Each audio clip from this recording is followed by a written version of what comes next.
আজ আমি বানাচ্ছি পুঁটি মাছের বাটি চচ্চড়ি। এটা খেতে ভীষণই সুন্দর হয়, গরম ভাতের সাথে ভীষণ ভালো লাগে। তাহলে দেখে নিন আমি কিভাবে পুঁটি মাছের বাটি চচ্চড়ি বানাই।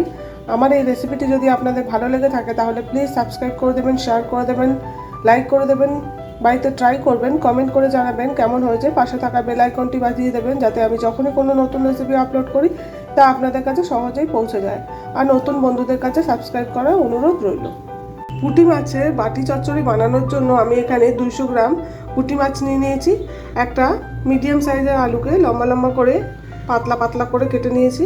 একটা বড় সাইজের পেঁয়াজকে ছোট ছোট করে কেটে নিয়েছি।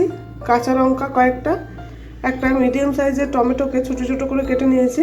কালো জিরে হাফ চামচ, কাশ্মীরি মির্চ হাফ চামচ লাল লঙ্কার গুঁড়ো, হাফ চামচ হলুদ, স্বাদ মতো নুন, 1 চামচ জিরের গুঁড়ো, আর নিয়ে নেবো সর্ষের তেল আর ধনেপাতা কুচি। এখানে একটা পাত্র নিয়ে নিয়েছি। প্রথমে আলুটা দিয়ে দিচ্ছি, তারপরে মাছটা দিয়ে দিচ্ছি। মাছটাকে আমি নুন হলুদ আর একটুখানি সর্ষের তেল মাখিয়ে রেখেছিলাম 15 মিনিট ধরে। এবারে পেঁয়াজ, টমেটো আর কাঁচা লঙ্কাটা দিয়ে দিচ্ছি। কালো জিরে, কাশ্মীরি মির্চ, লাল লঙ্কার গুঁড়ো, জিরের গুঁড়ো, নুন হলুদ দিয়ে দিচ্ছি। সর্ষের তেল দিয়ে দিচ্ছি 4 চামচ মতো। মাখিয়ে নেব সমস্তগুলো একসঙ্গে।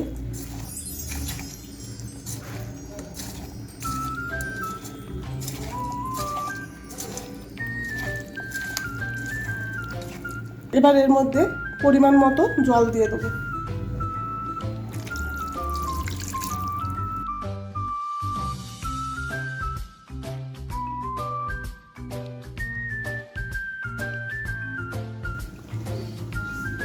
ওভেন জ্বালিয়ে আমি বাটিটা ওভেনের ওপর বসিয়ে দিয়েছি। হাই ফ্লেমেই রেখেছি, ঢাকা দিয়ে দিচ্ছি। মাঝে মধ্যে নাড়াচাড়া করে নেবো আর দেখে নেবো হয়েছে কিনা।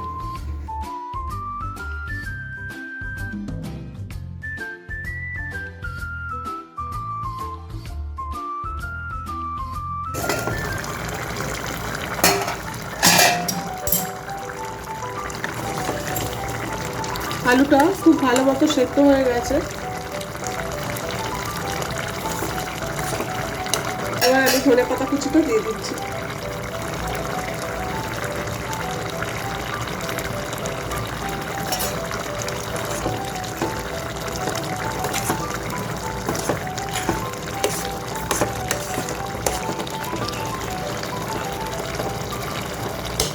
পুঁটি মাছের বাটি চচ্চড়ি তৈরি হয়ে গেছে। এবার আমি গ্যাসটা অফ করে দিচ্ছি।